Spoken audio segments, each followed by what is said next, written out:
En las profundidades del Coliseo, donde la luz del sol nunca alcanzaba las celdas subterráneas, existía un objeto que no necesitaba sangre para matar. No requería espadas ni fieras hambrientas. Su poder residía en algo mucho más primitivo, algo que despertaba el terror más absoluto en cualquier ser humano: el fuego lento y el metal que nunca dejaba de calentarse.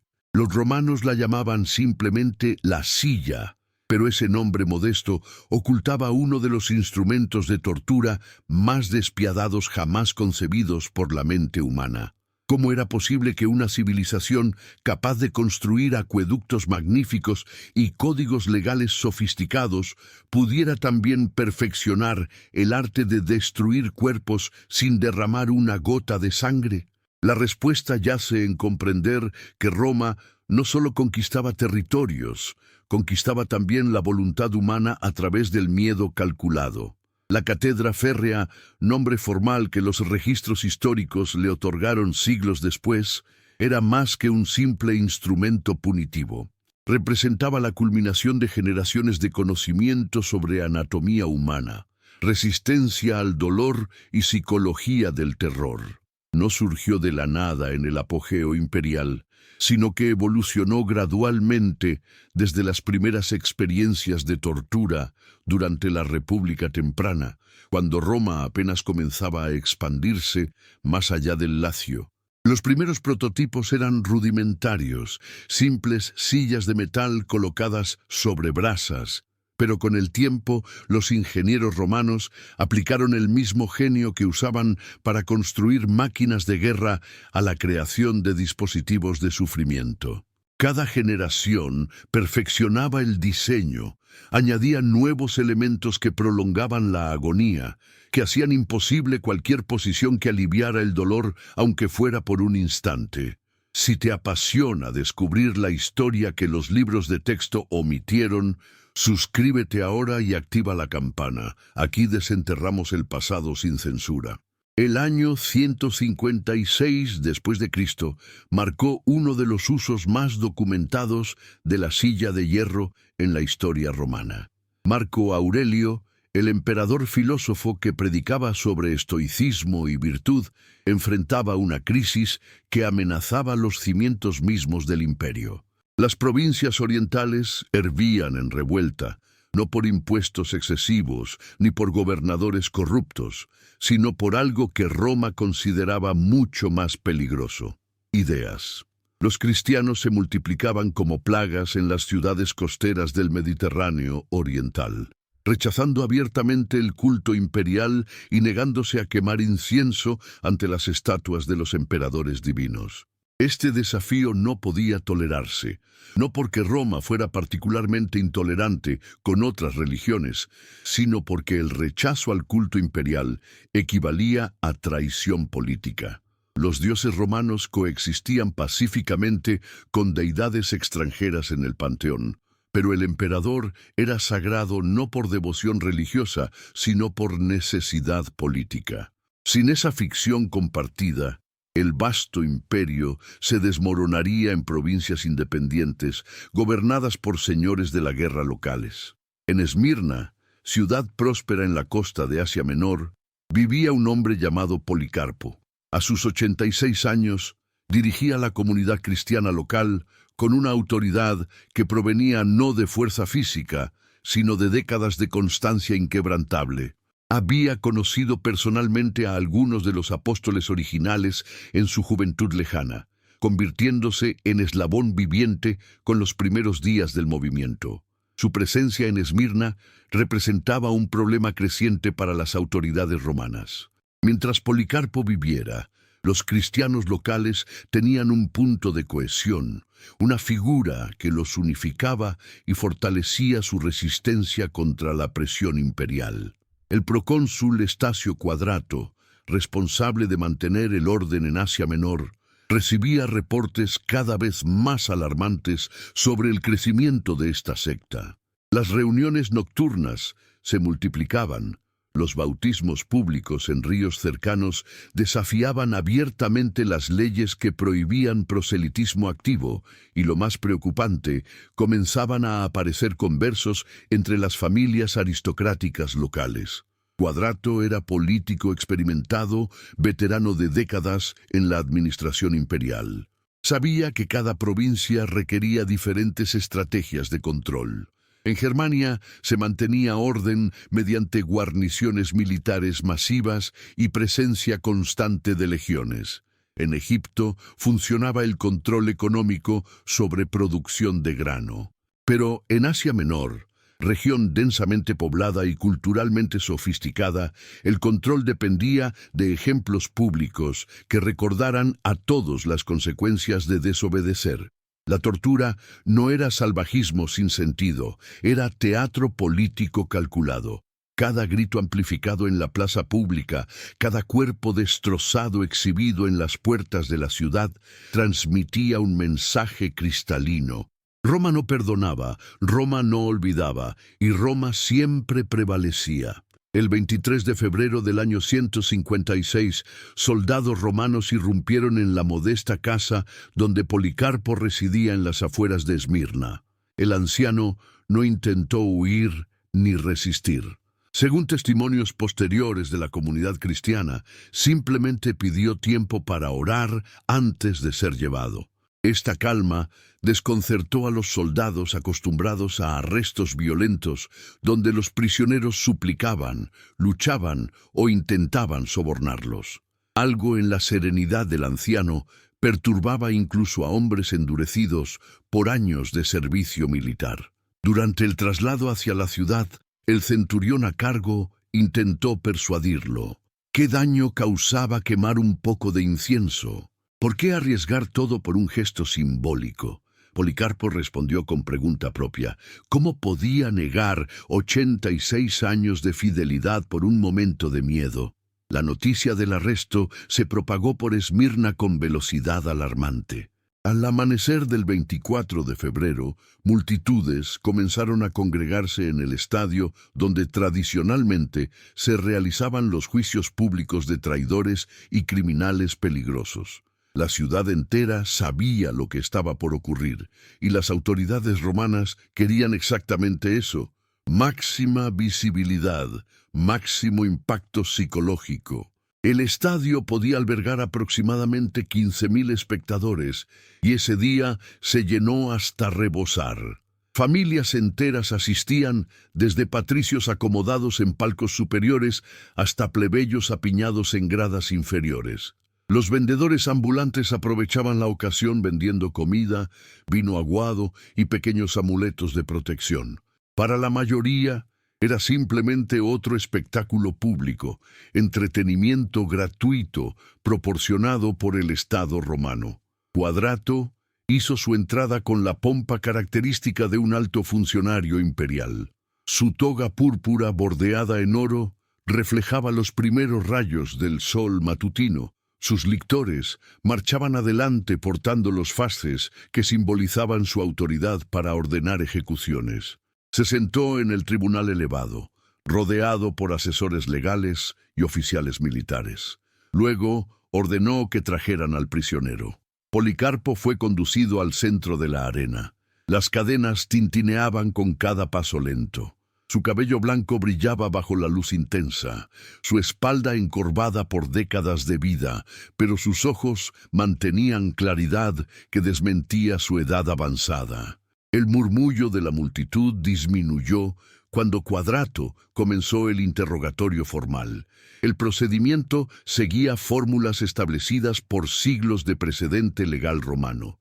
Primero se establecía identidad del acusado, luego naturaleza de los cargos.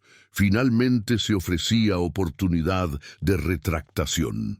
Quadrato no era monstruo sediento de sangre, era burócrata eficiente que prefería resolver problemas sin violencia cuando fuera posible. Le recordó a Policarpo que sus años avanzados le garantizaban respeto, que nadie deseaba ver sufrir a un anciano. Todo lo que debía hacer era realizar un sacrificio simbólico al genio del emperador, jurar lealtad a Roma y quedaría libre inmediatamente.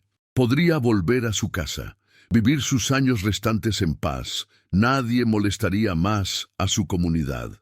Era oferta generosa considerando la gravedad de la acusación de traición. La respuesta de Policarpo resonó en el estadio con claridad sorprendente para alguien de su edad. Durante 86 años había servido a su rey, declaró, y ese rey nunca le había fallado. ¿Cómo podía ahora blasfemar contra quien lo había salvado? Las palabras provocaron reacción inmediata. Parte de la multitud rugió exigiendo castigo. Otros permanecieron en silencio incómodo.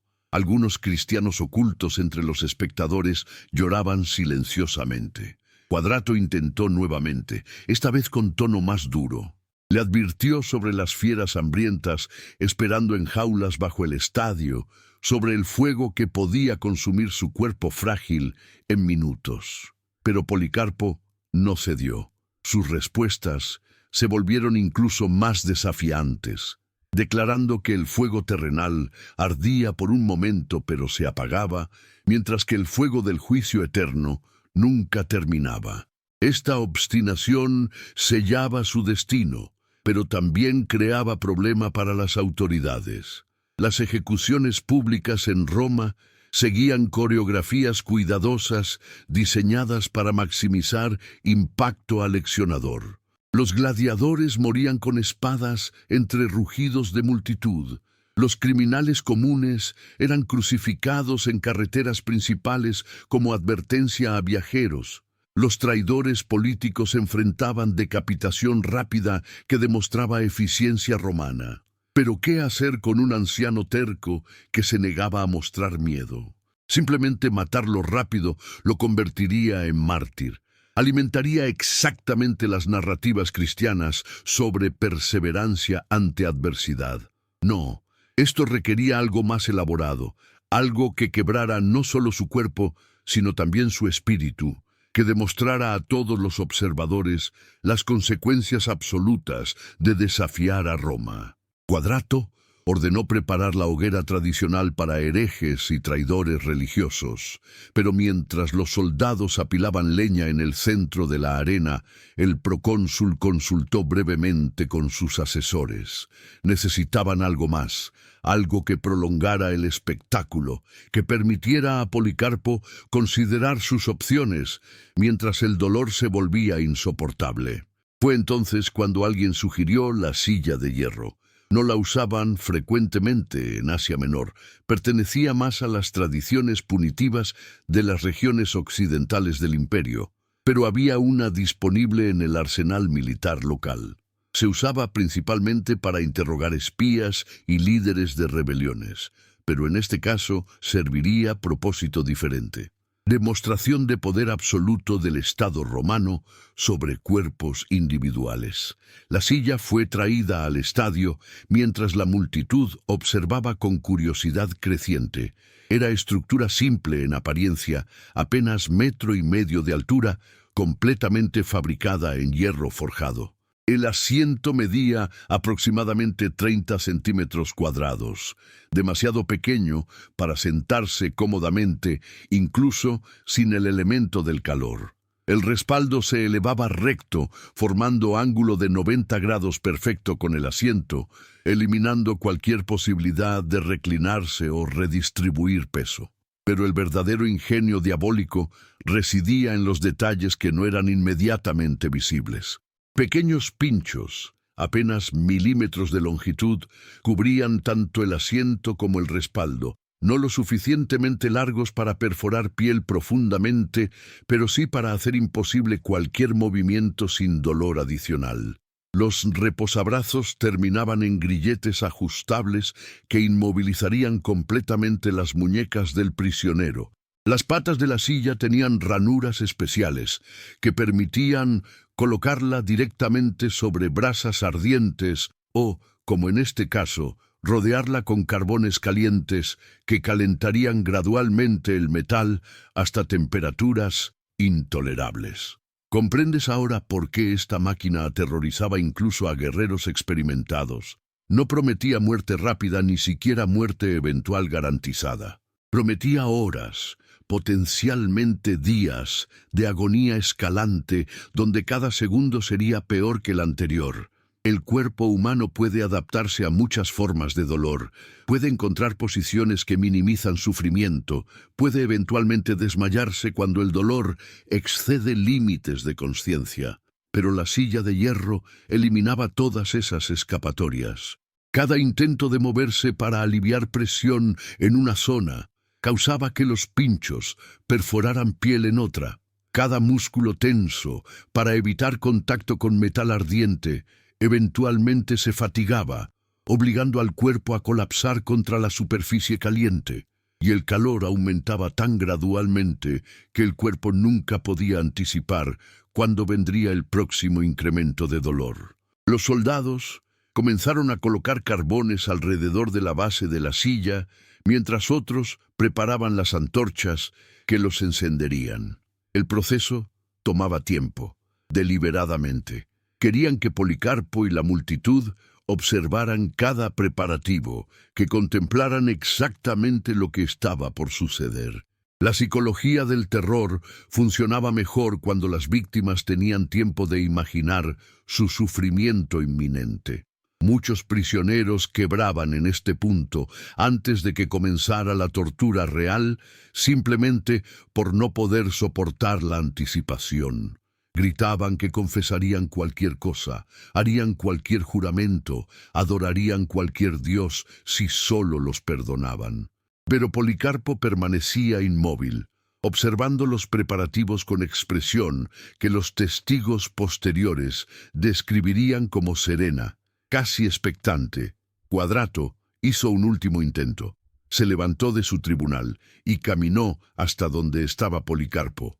Una transgresión inusual del protocolo judicial romano que demostraba cuánto deseaba evitar lo que vendría después.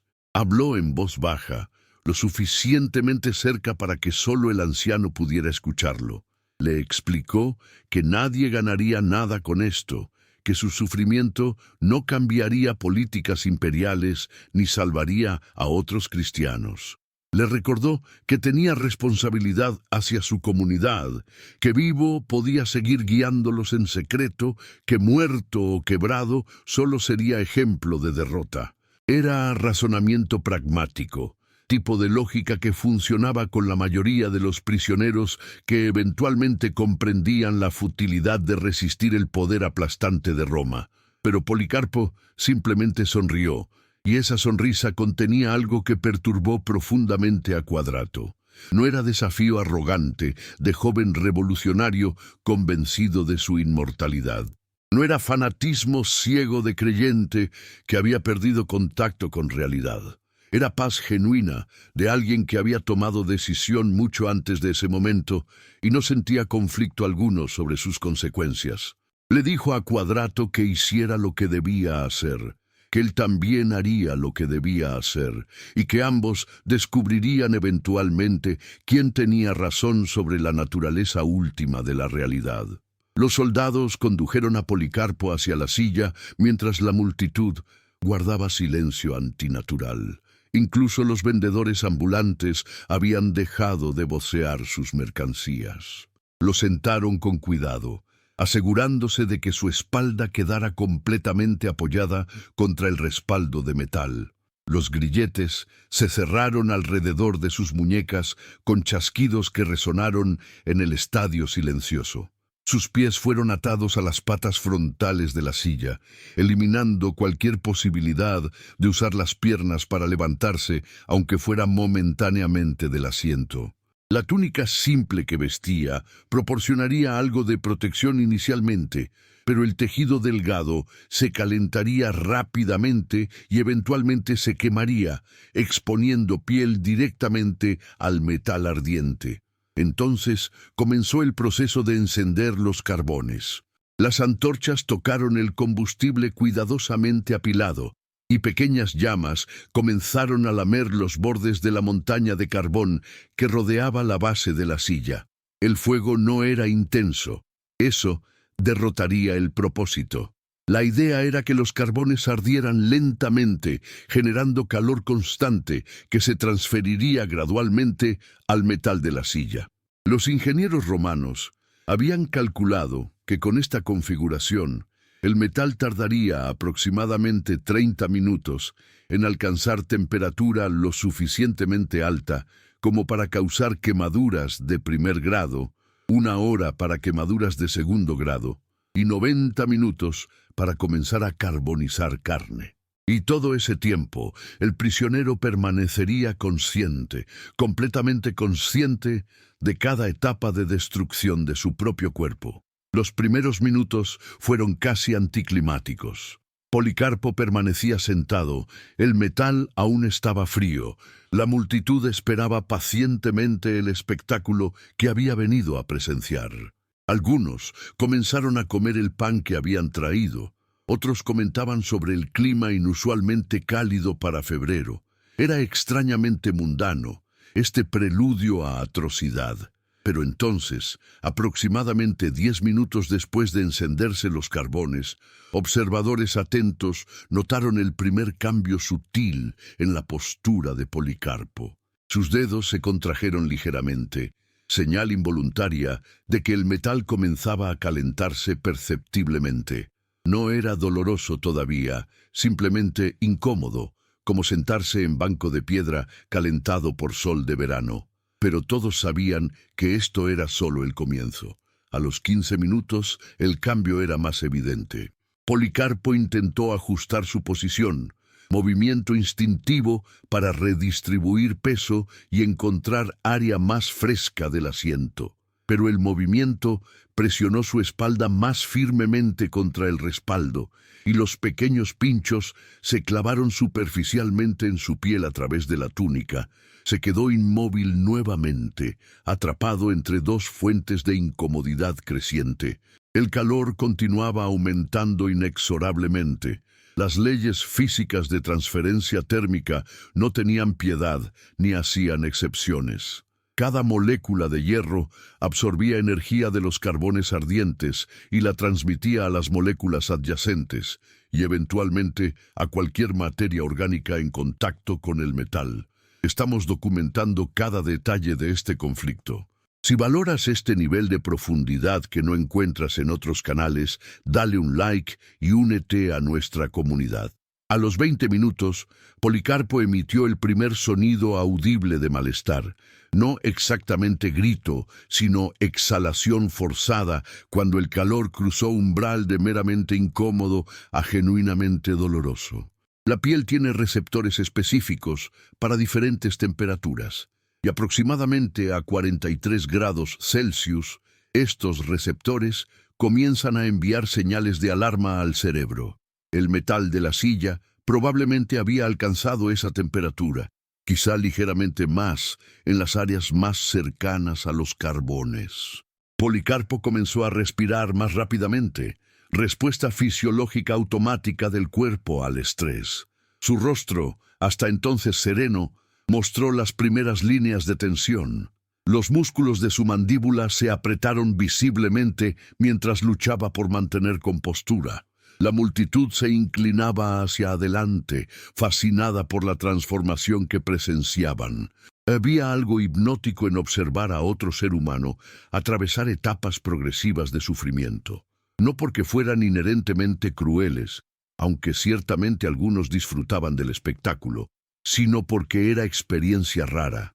La vida romana normal, incluso para los pobres, raramente exponía a las personas a este tipo de tortura prolongada y visible. Las ejecuciones rápidas eran comunes, las muertes violentas en batallas o accidentes no eran raras, pero esta destrucción metódica y calculada de un cuerpo humano, mientras la víctima permanecía completamente consciente y visible para todos, era entretenimiento excepcional. A los 25 minutos, el verdadero dolor comenzó. El metal había alcanzado temperaturas superiores a 50 grados Celsius, suficiente para causar quemaduras reales si el contacto se mantenía por más de unos segundos. Pero Policarpo No podía romper el contacto, no podía levantarse, no podía girar, no podía hacer nada, excepto soportar.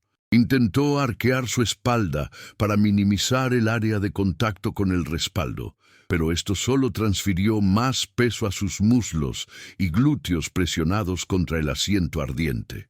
Los músculos de sus piernas temblaban con el esfuerzo de mantener la posición arqueada, sabiendo que eventualmente fallarían y colapsarían nuevamente contra el metal que continuaba calentándose sin pausa. Quadrato observaba desde su tribunal con expresión inescrutable. Había presenciado muchas ejecuciones durante su carrera, había ordenado torturas cuando las circunstancias lo requerían, había aprendido a separar necesidades políticas de sentimientos personales, pero algo en este anciano obstinado lo perturbaba. Había interrogado a guerreros germanos que lloraban después de minutos de tortura menor. Había visto líderes rebeldes traicionar a sus compañeros a cambio de muerte rápida. Había presenciado el colapso de voluntad humana incontables veces. Era patrón predecible, casi aburrido en su consistencia, pero Policarpo no seguía el patrón. Sufría, claramente sufría, pero no quebraba. A los 30 minutos, el metal probablemente superaba 60 grados Celsius. A esta temperatura, las proteínas de la piel comienzan a desnaturalizarse, el proceso bioquímico que eventualmente produce quemaduras visibles. Policarpo ya no podía contener los gritos. Comenzaron como gemidos bajos, sonidos guturales que escapaban sin su permiso, pero rápidamente escalaron a gritos propiamente dichos.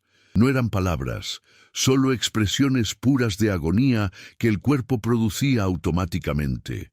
Sus manos, atrapadas en los grilletes, se cerraban y abrían convulsivamente, dedos contrayéndose hasta que las uñas se clavaban en sus propias palmas. La túnica que vestía humeaba visiblemente ahora, el tejido comenzaba a carbonizarse en los puntos de contacto más intenso con el metal. La multitud reaccionaba de maneras diversas. Algunos gritaban ánimos, exhortaban al anciano a retractarse y terminar su sufrimiento.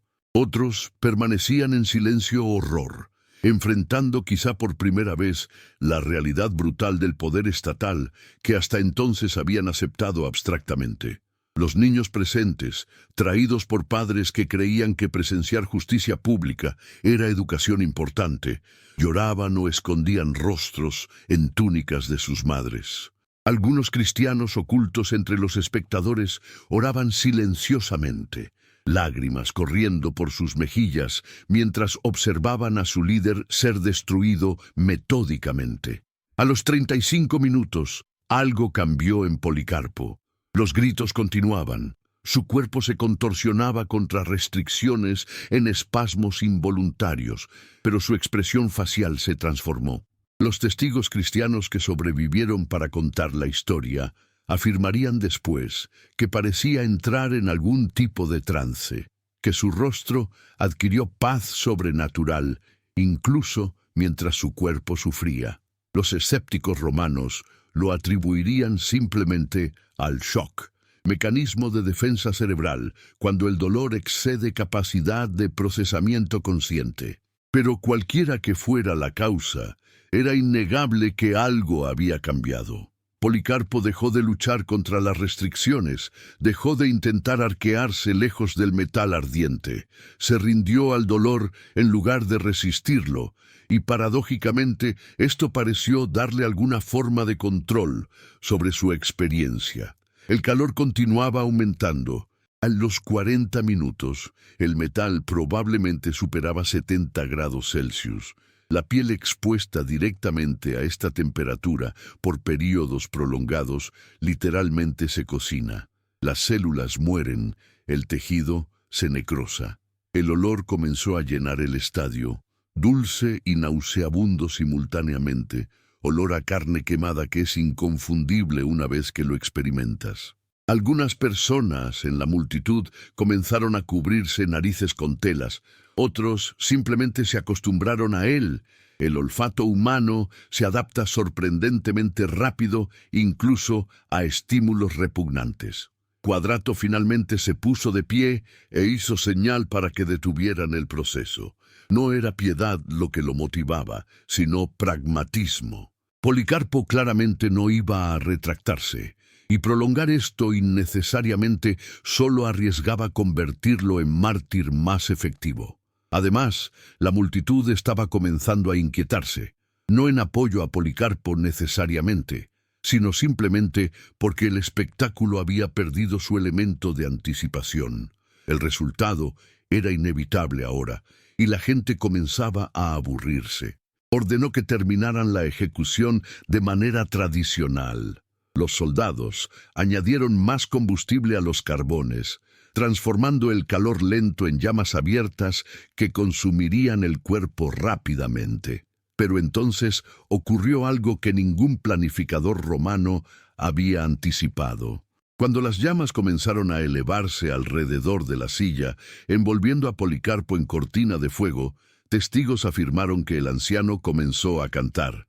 No gritos de agonía ahora, sino melodía reconocible, algún himno cristiano que su comunidad cantaba en reuniones secretas. La voz era débil, apenas audible sobre el rugido del fuego, pero era innegable. Algunos soldados intercambiaron miradas inquietas. Esto no era normal. Las víctimas de fuego generalmente morían rápidamente por inhalación de humo o shock. Sus gritos se apagaban en segundos, pero Policarpo parecía desafiar incluso las leyes de biología humana. La historia que los cristianos contarían después incluiría elementos claramente milagrosos. Afirmaciones de que el fuego se curvaba alrededor de su cuerpo sin consumirlo, que su carne emitía aroma dulce como incienso en lugar de olor a quemado, que finalmente requirió intervención directa de un ejecutor con daga para terminar su vida. Los registros romanos, naturalmente, no mencionan nada de esto. Simplemente registran que un cristiano prominente llamado Policarpo fue ejecutado por traición en Esmirna durante el proconsulado de Estacio Quadrato. Pero la discrepancia entre las dos versiones es reveladora en sí misma. Demuestra cómo el mismo evento podía ser interpretado de maneras radicalmente diferentes dependiendo de la perspectiva del observador. Lo que es indiscutible es que la ejecución de Policarpo no logró su objetivo pretendido. En lugar de intimidar a los cristianos locales hacia su misión, los galvanizó.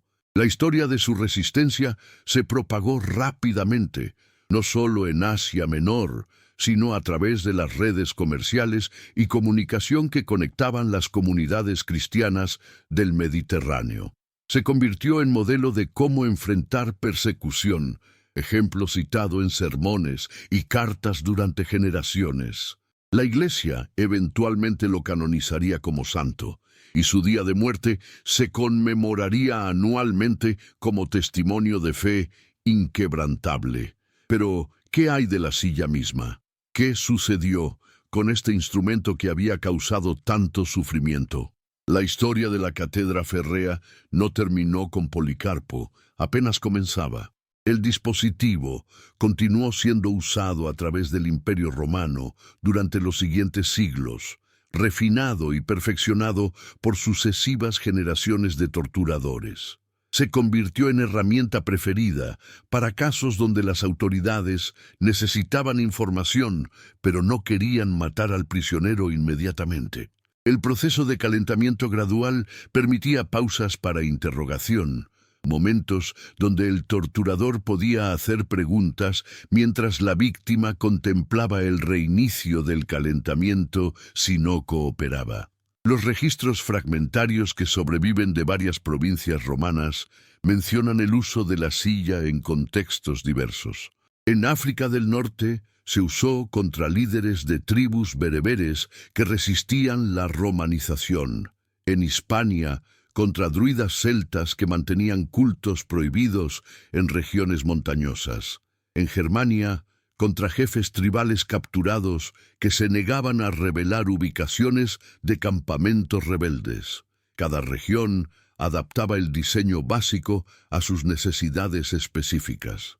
Algunas versiones incluían pinchos más largos, otras tenían mecanismos para inclinar la silla en diferentes ángulos. Algunas podían sumergirse parcialmente en agua para causar quemaduras por vapor. El refinamiento técnico era impresionante en su horror. Los romanos aplicaron el mismo rigor ingenieril que usaban para construir acueductos y caminos al problema de maximizar sufrimiento humano. Estudiaban cómo diferentes partes del cuerpo respondían al calor, qué temperaturas causaban dolor sin muerte inmediata, cuánto tiempo podía mantenerse consciente una víctima bajo condiciones específicas. Este conocimiento se codificaba en manuales para torturadores, documentos fríos y clínicos que describían procedimientos con lenguaje técnico despojado de cualquier consideración ética. ¿Por qué Roma invirtió tanto esfuerzo en perfeccionar instrumentos de tortura? La respuesta yace en entender el papel del terror en mantener control imperial. Roma gobernaba territorio vasto con población que superaba ampliamente el número de soldados y administradores disponibles. La fuerza militar pura nunca hubiera sido suficiente para mantener orden. Lo que Roma necesitaba era que las poblaciones conquistadas se autodisciplinaran, que internalizaran el poder romano hasta el punto donde la rebelión pareciera no solo peligrosa, sino impensable. Y el terror, cuidadosamente calibrado y visiblemente demostrado, era herramienta efectiva para lograr esto. Pero el terror tenía que ser específico, no aleatorio. Si Roma simplemente masacraba poblaciones enteras, destruiría la base impositiva y productiva que necesitaba el imperio. La clave era identificar individuos o grupos pequeños que representaran desafíos a la autoridad y hacer de ellos ejemplos tan memorables que todos los demás aprendieran la lección sin necesidad de castigo personal. La silla de hierro era perfecta para este propósito. Una ejecución pública donde un individuo sufría durante horas antes de morir, grababa imágenes en memorias colectivas que persistían por generaciones. Padres contaban a hijos sobre lo que habían presenciado, y esos hijos contaban a sus propios hijos, creando tradición oral de advertencia que reforzaba el poder romano mucho después que los soldados originales habían partido. Sin embargo, la efectividad del terror tiene límites, y estos límites se volvieron aparentes a medida que el cristianismo continuaba expandiéndose a pesar de persecuciones intensificadas. Cada mártir que moría desafiante, cada historia de resistencia inquebrantable, paradójicamente fortalecía el movimiento que Roma intentaba suprimir. Los observadores notaban que estos cristianos parecían poseer algo que los hacía capaces de soportar lo insoportable, ya fuera fe genuina en recompensas celestiales, entrenamiento psicológico comunitario o simplemente selección autoperpetuante, donde solo los más comprometidos permanecían en la comunidad. El resultado era que la tortura no funcionaba como se pretendía. Esta realización gradualmente cambió la política imperial hacia los cristianos. Los emperadores más pragmáticos comenzaron a cuestionar si la persecución era contraproducente. Durante el siglo III hubo periodos de tolerancia relativa, alternando con purgas intensas. Cada emperador experimentaba con diferentes aproximaciones. Algunos intentaban cooptar el movimiento ofreciendo privilegios limitados a cambio de lealtad política. Otros redoblaban la represión, convencidos de que persecución suficientemente brutal finalmente quebrantaría la resistencia cristiana. Pero ninguna estrategia lograba eliminar el movimiento. La silla de hierro continuó siendo usada durante estas décadas turbulentas. En el año 250, bajo el emperador Decio, se lanzó persecución sistemática que requería que todos los ciudadanos romanos obtuvieran certificados demostrando que habían realizado sacrificios a los dioses tradicionales. Los que se negaban enfrentaban consecuencias progresivamente severas, culminando en tortura y ejecución para los más obstinados. Miles fueron procesados y muchos fueron sentados en variantes de la silla de hierro durante interrogatorios diseñados para quebrar su voluntad sin matarlos prematuramente. Los registros de este período revelan evolución en técnicas de interrogación. Los torturadores aprendieron que el dolor físico puro a veces era menos efectivo que combinaciones de dolor, privación sensorial, humillación pública y manipulación psicológica. La silla se usaba como parte de repertorio más amplio. Un prisionero podría ser sentado en la silla durante 30 minutos, suficiente para causar dolor severo, pero no daño permanente. Luego removido y encadenado en celda oscura por días sin comida ni agua. Después, sería traído nuevamente ante interrogador, se le mostraría la silla y simplemente la amenaza de repetir la experiencia era suficiente para extraer cooperación. Pero otros resistían incluso esto. Los relatos de martirios cristianos de este periodo están llenos de historias sobre individuos que soportaron múltiples sesiones de tortura sin ceder. Una mujer llamada Felicidad, arrestada en Cartago en el año 203, supuestamente fue sentada en la silla 3 veces en días consecutivos, y cada vez se negó a sacrificar a los dioses romanos. Los registros romanos la describen simplemente como obstinada e irracional, incapaz de comprender su propio interés. Los relatos cristianos la presentan como heroína, cuya fe proporcionaba fuerza sobrehumana. La verdad probablemente yacía en algún punto intermedio. Estos individuos eran excepcionales, no porque fueran inmunes al dolor, sino porque habían encontrado marcos conceptuales que les permitían reinterpretar su sufrimiento como significativo en lugar de meramente destructivo. Para Felicidad y otros como ella, cada minuto en la silla no era tortura sin sentido, sino prueba que demostraba su devoción, sacrificio que tenía valor eterno. Esta reinterpretación no eliminaba el dolor, pero cambiaba su contexto psicológico de manera que se volvía soportable, incluso buscado como oportunidad de demostrar compromiso. Roma nunca comprendió completamente esta dinámica psicológica.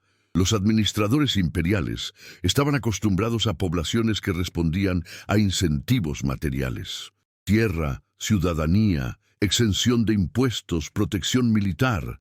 Habían construido imperio exitoso ofreciendo estos beneficios a cambio de lealtad política.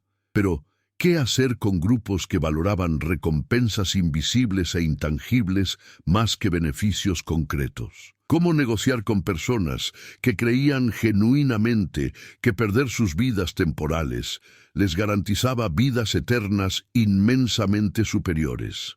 Este dilema alcanzó su punto crítico durante el reinado de Diocleciano a fines del siglo III e inicios del IV.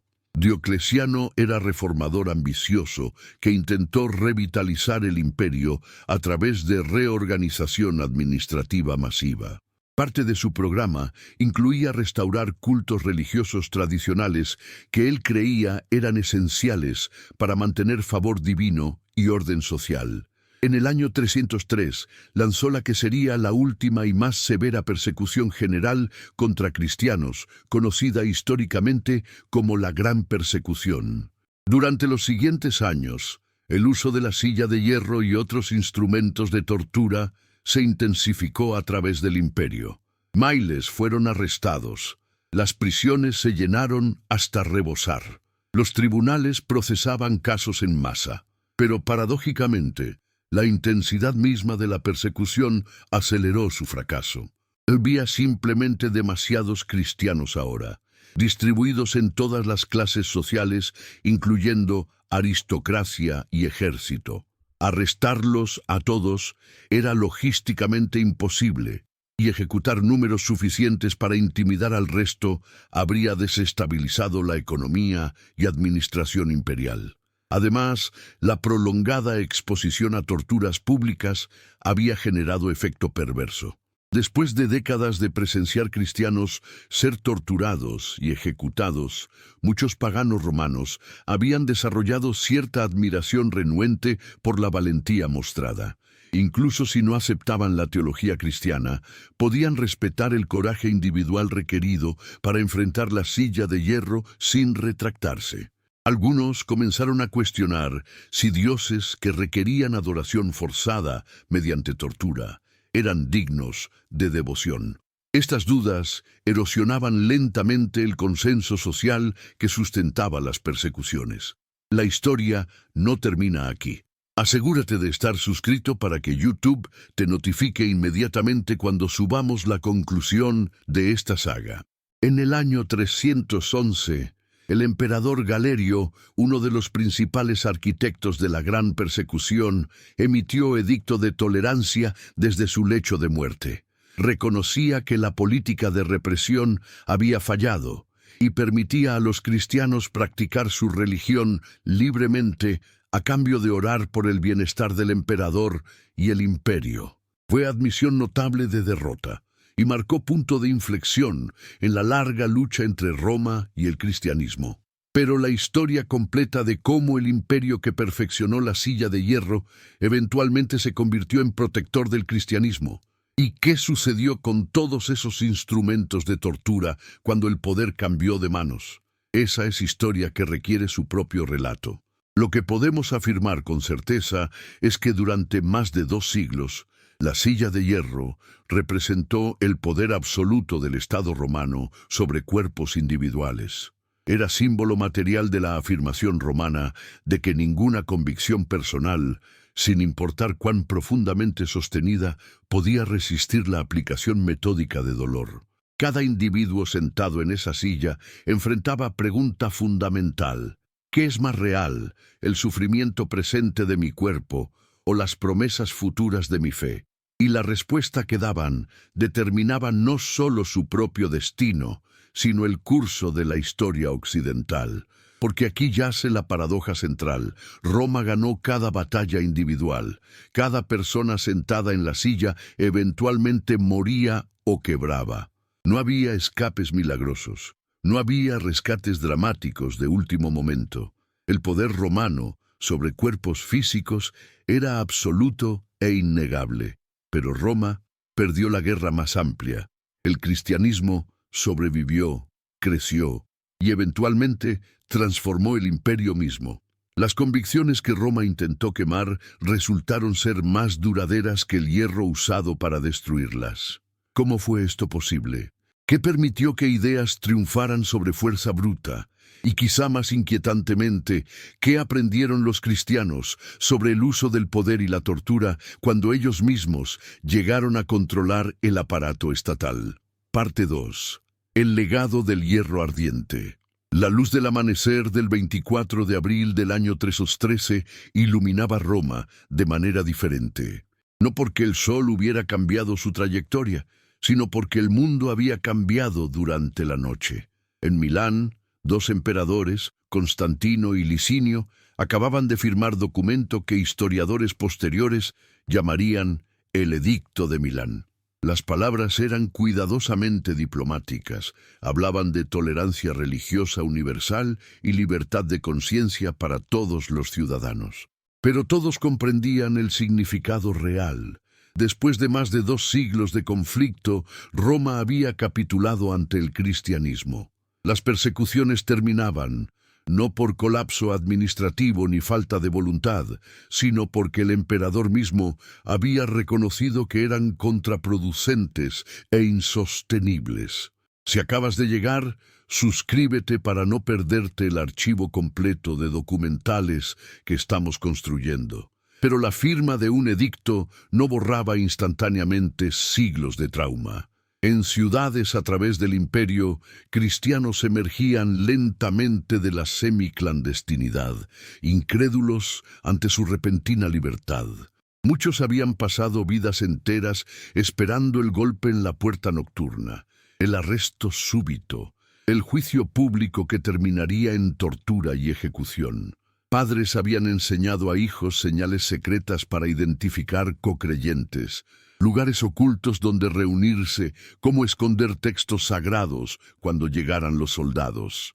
Todo ese mundo de miedo y precaución ahora supuestamente terminaba con el trazo de pluma imperial.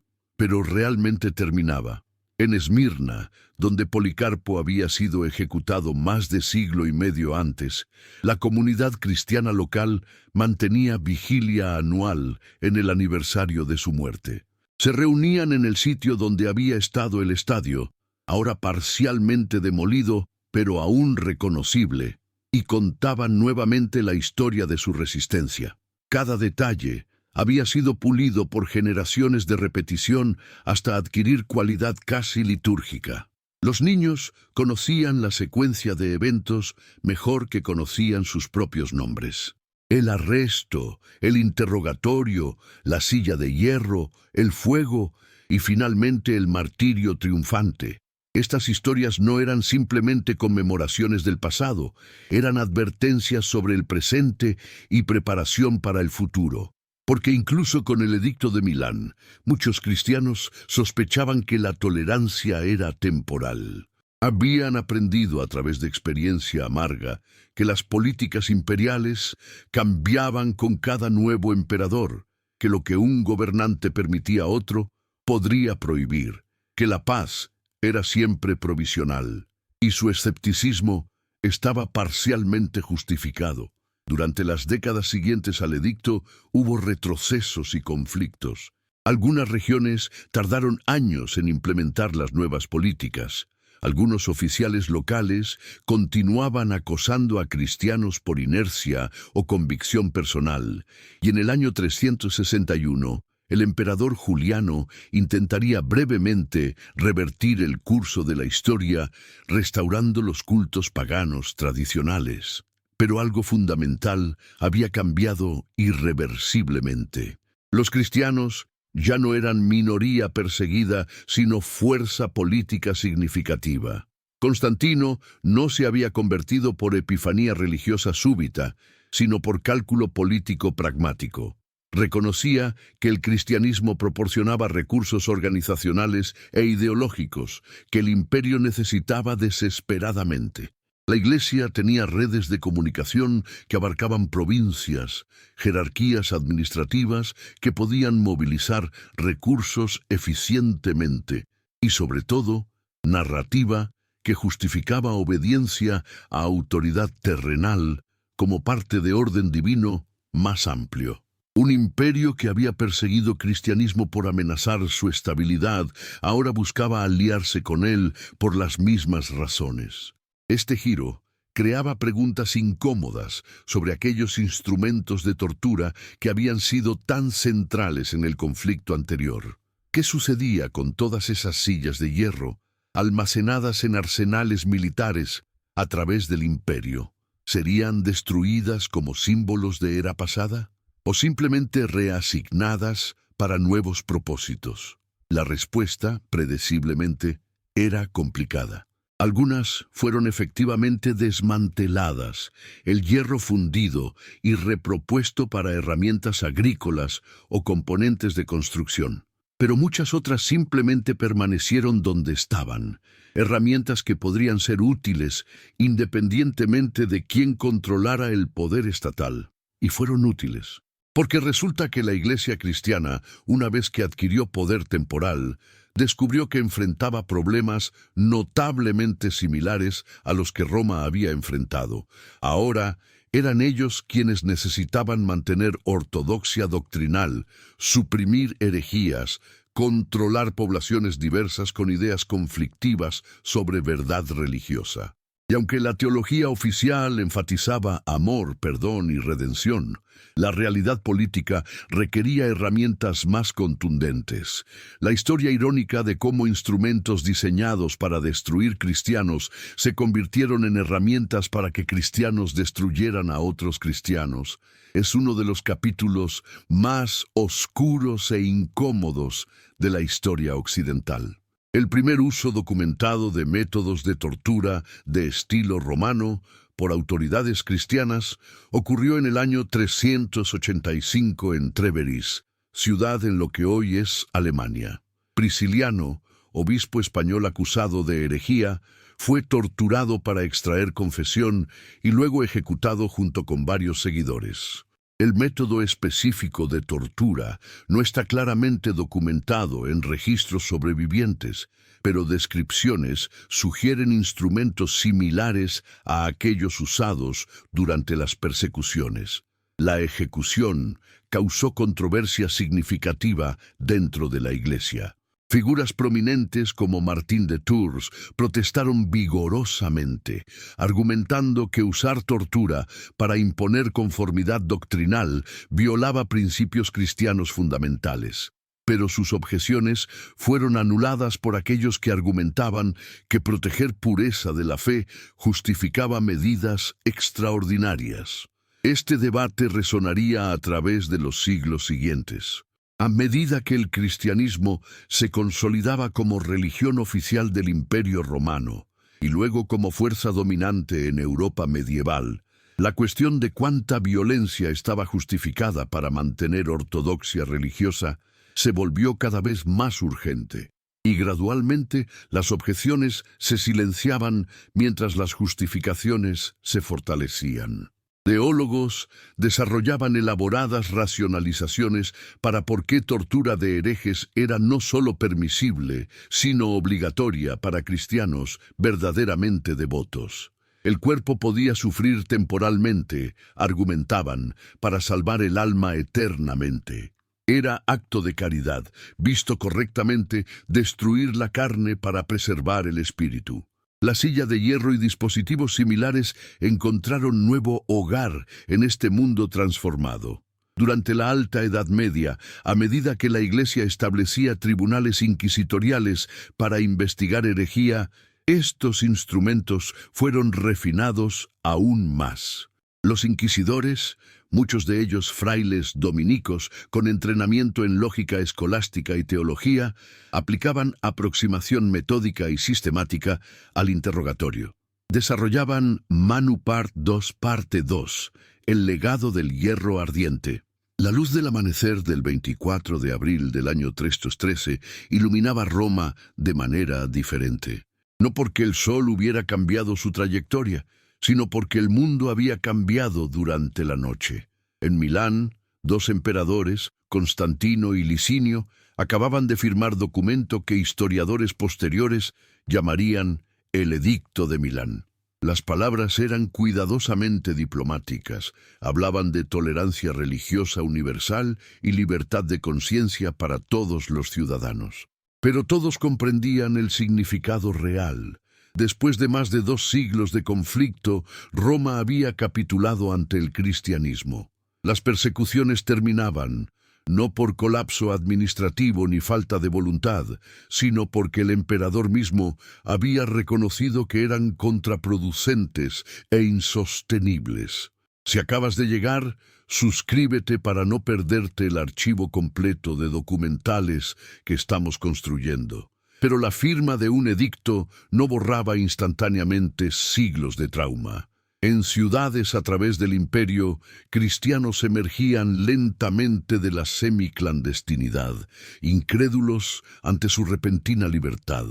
Muchos habían pasado vidas enteras esperando el golpe en la puerta nocturna, el arresto súbito, el juicio público que terminaría en tortura y ejecución.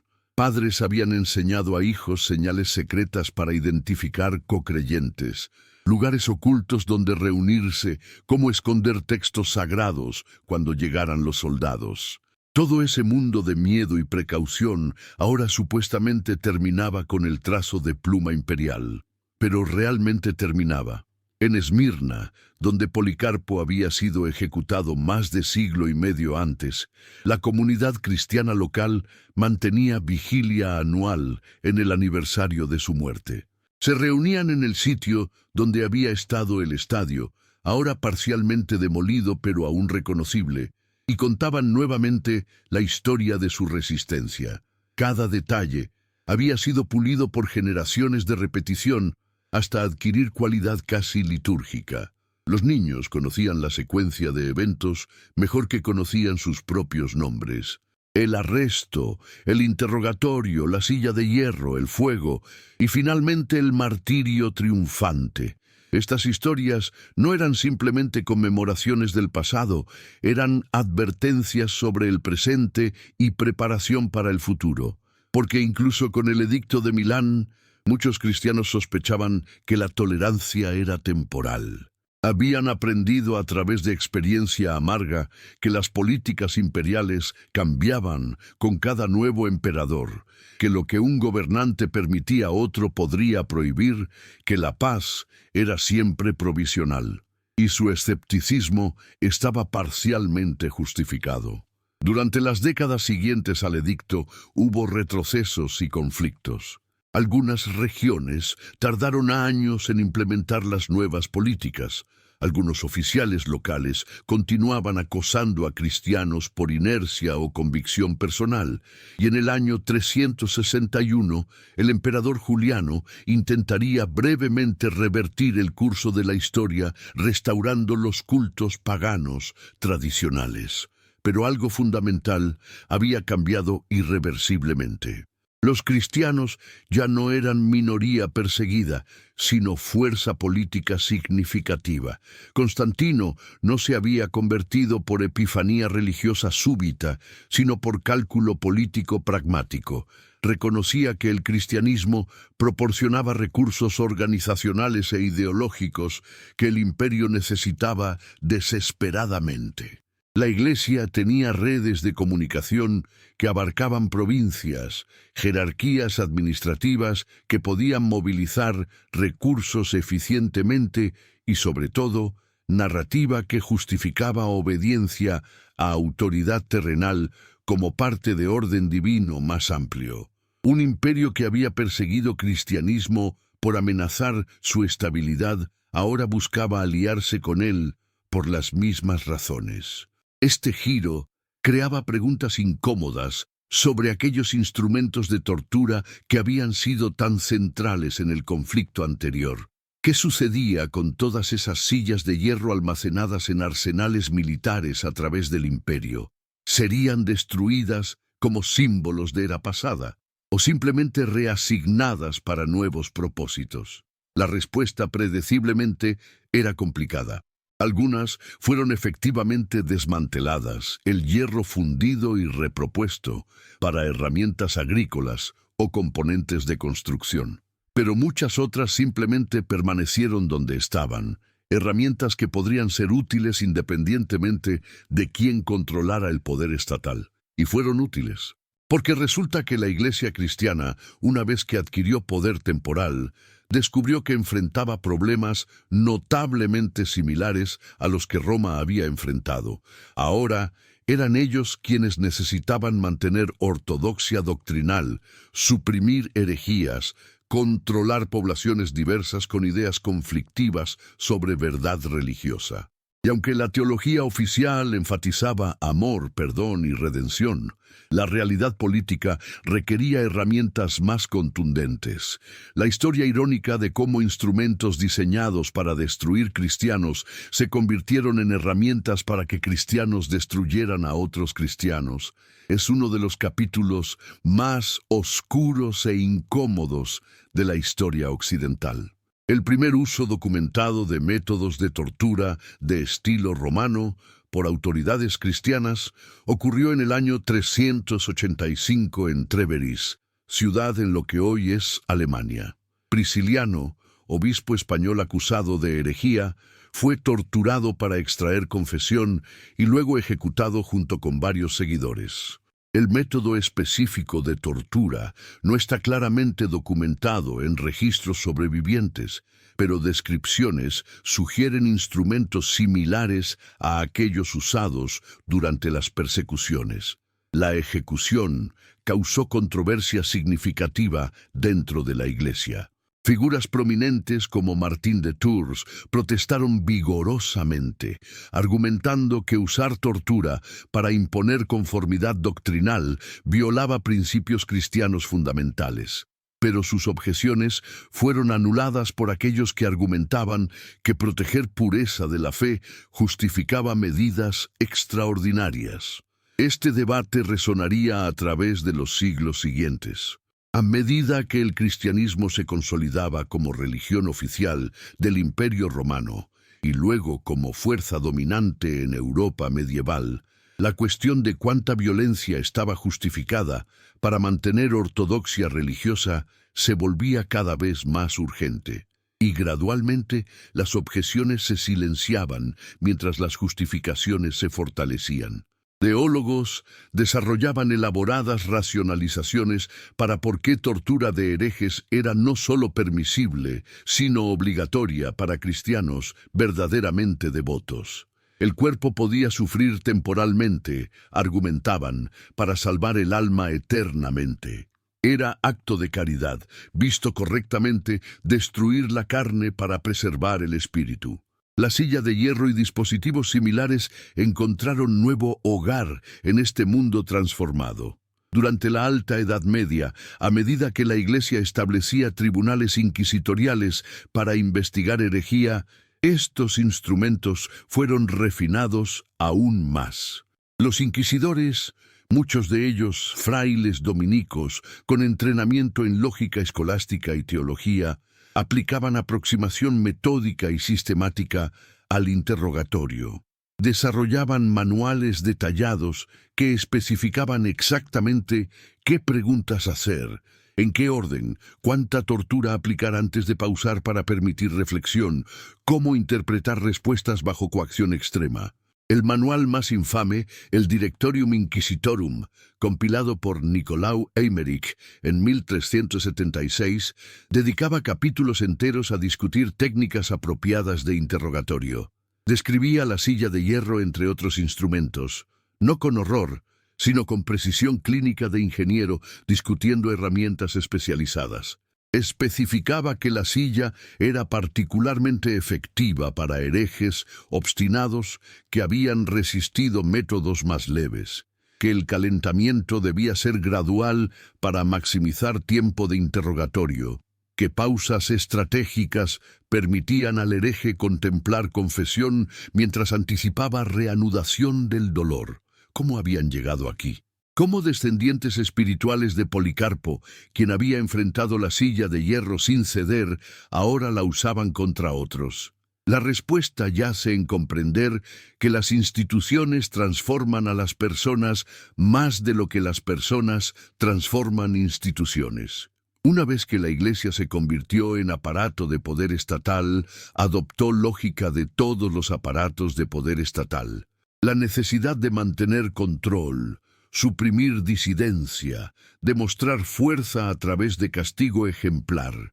Los individuos dentro del sistema podían ser sinceros en su devoción religiosa, genuinamente creer que estaban salvando almas, pero el sistema en sí operaba según dinámicas que trascendían intenciones personales.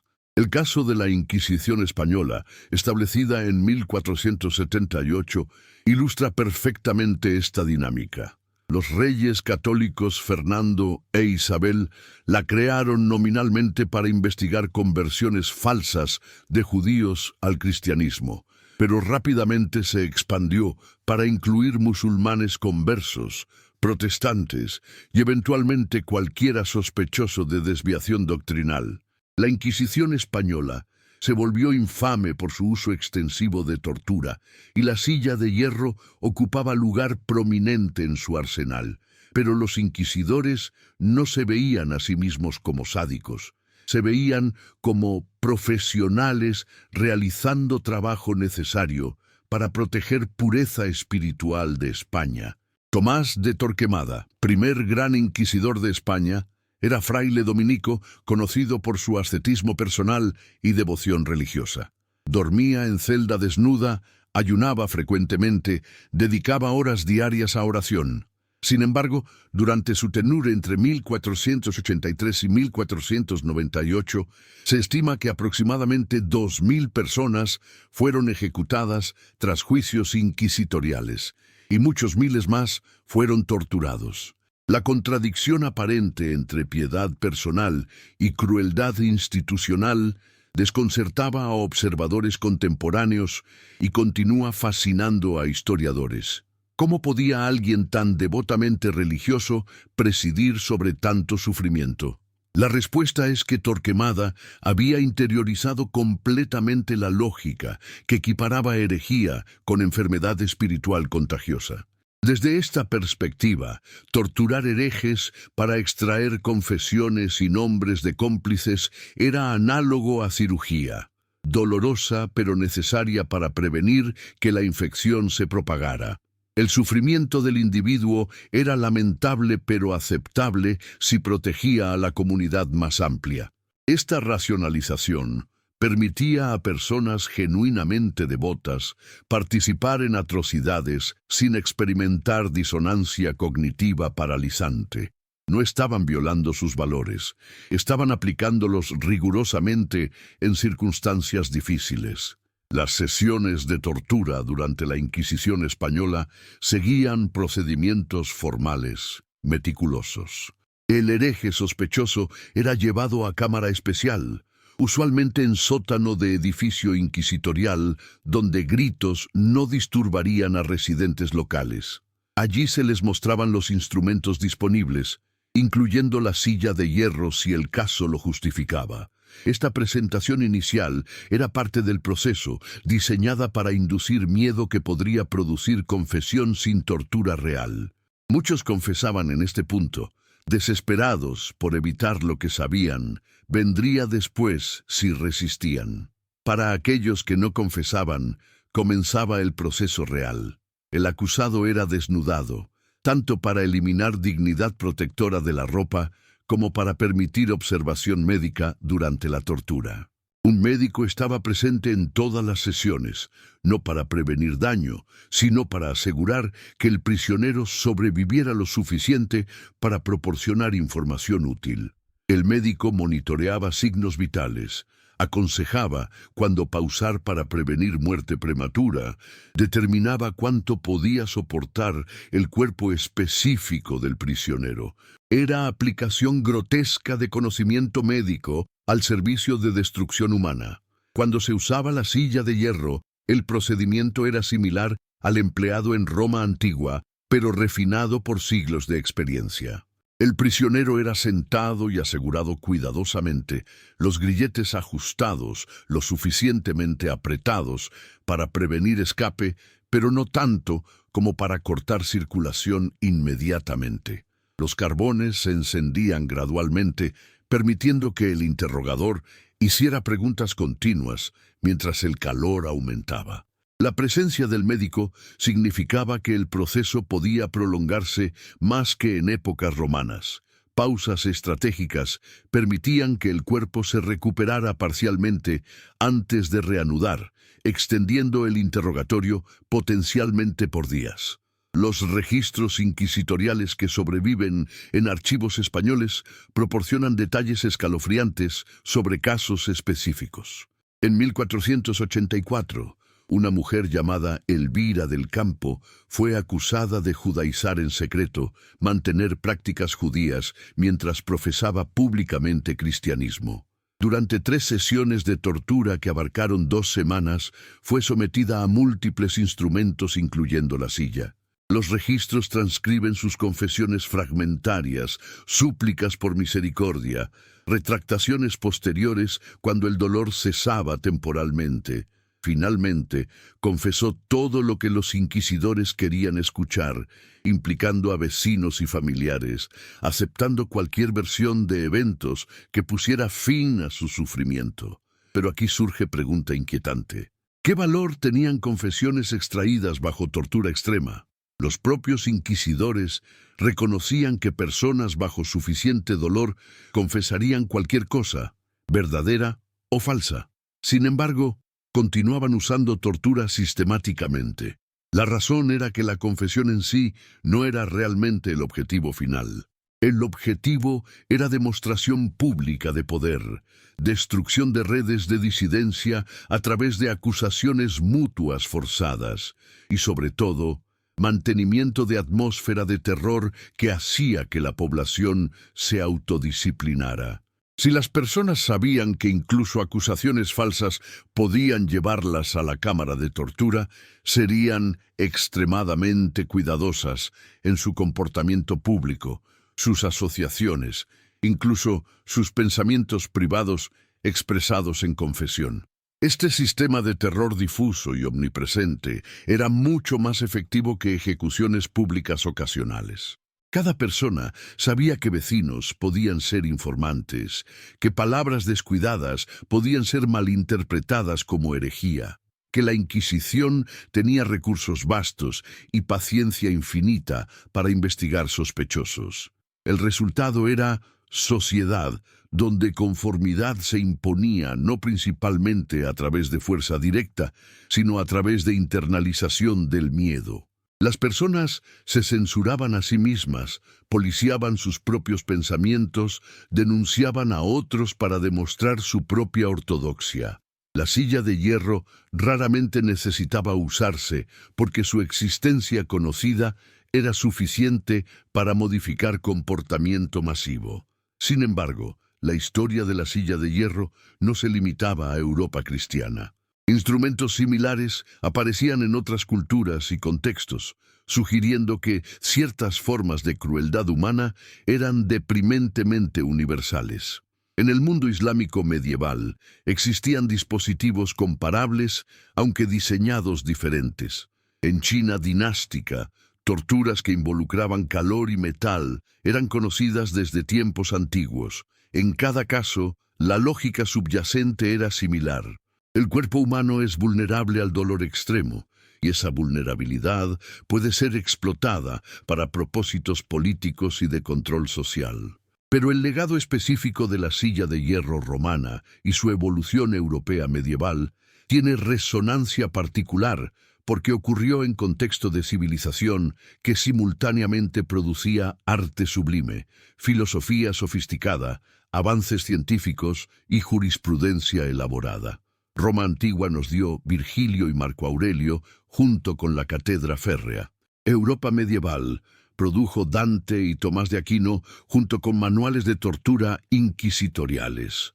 Esta coexistencia de sublimidad cultural y depravación práctica plantea preguntas fundamentales sobre naturaleza de civilización misma. ¿Es progreso cultural meramente barniz delgado sobre brutalidad constante? ¿O son las atrocidades aberraciones que contradicen logros más nobles? La respuesta probablemente es que ambos aspectos son igualmente reales y auténticos. Las mismas sociedades que valoran belleza, verdad y justicia en abstracto también practican crueldad sistemática cuando perciben amenazas a su estabilidad. No hay contradicción necesaria porque operan en dominios diferentes. El ideal aspiracional versus la práctica pragmática. La tragedia es cuando la práctica pragmática se vuelve tan normalizada que se racionaliza como parte del ideal aspiracional, cuando la tortura se justifica no como mal necesario, sino como bien positivo. El declive eventual del uso de la silla de hierro y dispositivos similares no vino de iluminación moral súbita, sino de cambios en estructuras de poder y tecnologías de control social. A medida que estados europeos desarrollaban burocracias más sofisticadas, sistemas legales más codificados y aparatos policiales más efectivos, la necesidad de tortura espectacular disminuía. El control podía mantenerse a través de vigilancia constante, registro meticuloso de ciudadanos y amenaza de encarcelamiento prolongado. Estas técnicas eran menos visiblemente brutales, pero potencialmente más efectivas para mantener orden social. La Ilustración del siglo XVIII trajo críticas filosóficas explícitas de la tortura. Pensadores como Cesare Beccaria, en su obra de 1764, de los delitos y las penas, argumentaban que la tortura era tanto inefectiva como moralmente repugnante. Beccaria señalaba que personas inocentes con baja tolerancia al dolor confesarían crímenes que no cometieron, mientras que culpables con alta tolerancia resistirían, invirtiendo efectivamente la justicia. Sus argumentos encontraron audiencia receptiva en círculos ilustrados, y gradualmente gobiernos europeos comenzaron a abolir tortura judicial oficial. Pero la abolición legal no significaba eliminación práctica. La tortura continuaba en contextos coloniales donde poblaciones nativas eran vistas como menos merecedoras de protecciones legales. Continuaba en guerras donde enemigos podían ser tratados fuera de normas civilizadas, y continuaba en formas menos físicas, pero psicológicamente devastadoras. Aislamiento prolongado, privación sensorial, manipulación psicológica. La silla de hierro específica podía estar en museo ahora, pero su lógica subyacente persistía en formas adaptadas a sensibilidades modernas. El siglo XX demostraría que el progreso tecnológico no eliminaba la tortura, simplemente la modernizaba.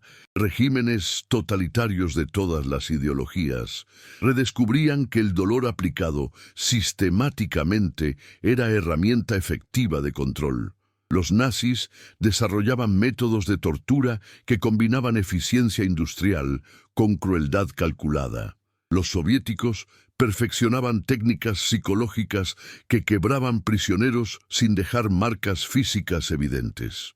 Las dictaduras latinoamericanas de los años 70 y 80 aplicaban electroshock y otras torturas modernas con la misma lógica que los romanos habían aplicado hierro caliente: extraer información, demostrar poder, aterrorizar poblaciones. Y aquí encontramos el paralelo más inquietante con la historia original.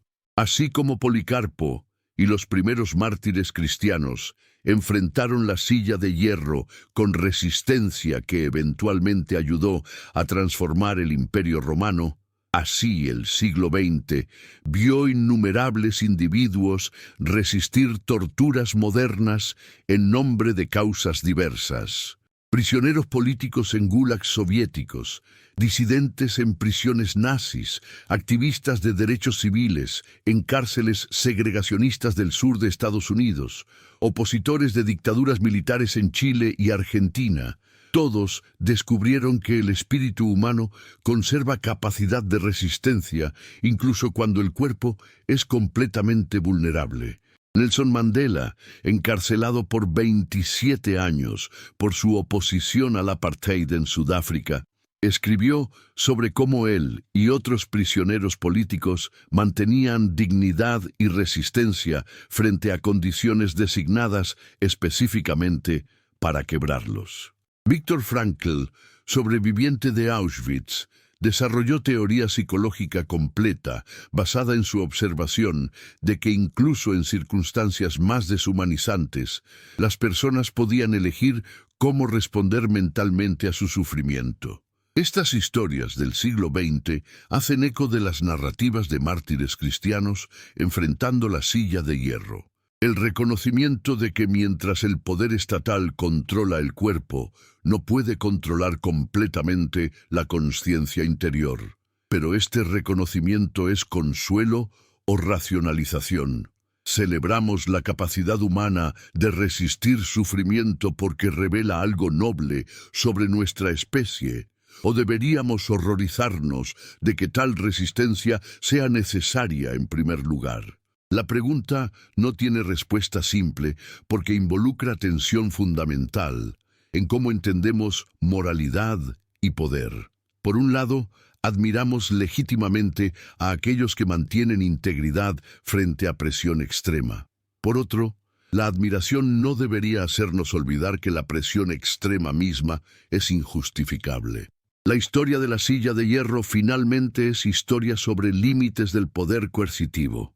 Roma Aprendió, eventualmente, que no podía torturar el cristianismo hasta la extinción. La Inquisición aprendió, eventualmente, que no podía purificar doctrina a través de dolor. Los regímenes totalitarios del siglo XX aprendieron eventualmente que el terror tiene retornos decrecientes. En cada caso, el poder parecía absoluto cuando se ejercía sobre cuerpos individuales, pero resultaba limitado cuando se medía contra movimientos sociales, ideas persistentes o simple terquedad humana multiplicada por millones. Hoy, la silla de hierro original, si algún ejemplar sobrevive, probablemente está en algún museo, etiquetada como artefacto de época más brutal.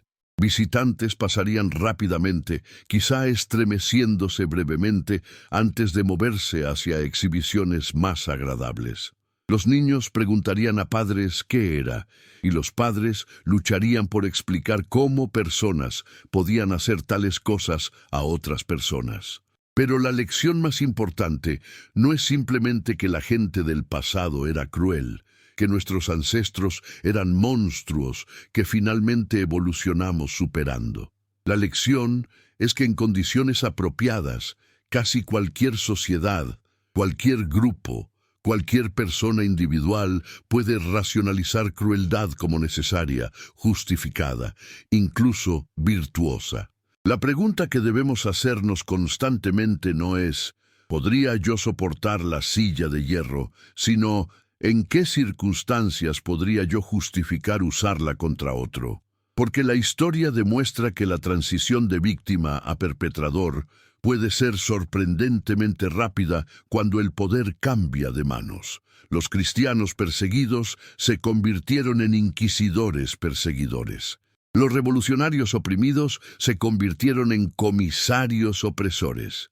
Las víctimas de genocidio se convirtieron en perpetradores de limpieza étnica. El ciclo se repite con regularidad deprimente a través de la historia humana. Romper este ciclo requiere más que indignación moral sobre atrocidades pasadas. Requiere vigilancia constante sobre cómo estructuras de poder operan en el presente, escepticismo saludable hacia justificaciones para violencia estatal y compromiso de mantener protecciones legales incluso para aquellos cuyas ideas encontramos repugnantes. Requiere reconocer que la capacidad de infligir sufrimiento sistemático sobre otros seres humanos no es aberración de monstruos históricos, sino potencial persistente dentro de estructuras sociales normales cuando se les permite operar sin control. Si quieres que sigamos produciendo documentales de larga duración, la mejor forma de apoyarnos es suscribiéndote. Comenta qué otra historia olvidada deberíamos investigar. La silla de hierro ya no existe como amenaza física en sociedades democráticas modernas, pero su lógica persiste en formas que debemos estar alertas para reconocer. El prisionero en Guantánamo sometido a privación de sueño prolongada, el refugiado detenido indefinidamente sin juicio, el disidente político desaparecido en celda secreta, el sospechoso torturado porque funciona para obtener información. Cada vez que escuchamos argumentos de que circunstancias excepcionales justifican suspender protecciones normales contra crueldad, cada vez que se nos dice que ciertas personas no merecen derechos humanos básicos, estamos escuchando ecos de las justificaciones que permitieron que la silla de hierro existiera durante siglos. Policarpo no habría soportado la silla de hierro si su resistencia hubiera dependido solo de fortaleza física individual. Ningún ser humano puede simplemente decidir ignorar dolor de esa magnitud. Lo que le permitió resistir era marco conceptual, que daba significado a su sufrimiento, comunidad que honraría su sacrificio y convicción de que su muerte serviría a propósito más grande que su vida individual. Esos elementos transformaban tortura de ejercicio de poder absoluto en fracaso moral del torturador. Roma ganaba la batalla física, pero perdía la guerra ideológica, porque cada mártir que resistía demostraba límites del poder basado puramente en violencia. La lección final de la silla de hierro es que el poder más duradero no es el poder de destruir cuerpos, sino el poder de dar forma a cómo las personas comprenden sus experiencias. Roma podía quemar cristianos, pero no podía controlar cómo otros cristianos interpretaban esas quemaduras. La Inquisición podía torturar herejes, pero no podía eliminar las ideas que hacían la herejía atractiva en primer lugar. Los regímenes totalitarios pueden encarcelar disidentes, pero no pueden evitar que esos disidentes se conviertan en símbolos de resistencia. La historia de Policarpo ha perdurado 1800 años no porque su cuerpo resistiera el fuego, sino porque su historia resistió el olvido. Y quizá ahí yace el mayor temor de cualquier torturador, que el sufrimiento que infligen, lejos de quebrar sus víctimas, las transforme en algo más poderoso que cuando vivían. Que cada grito registrado, cada quemadura documentada, cada momento de agonía preservado en memoria colectiva, se convierta no en advertencia de obedecer, sino en inspiración para resistir. La silla de hierro fue diseñada para destruir voluntad humana. En su lugar, involuntariamente forjó voluntad en acero más fuerte que el hierro del cual estaba hecha.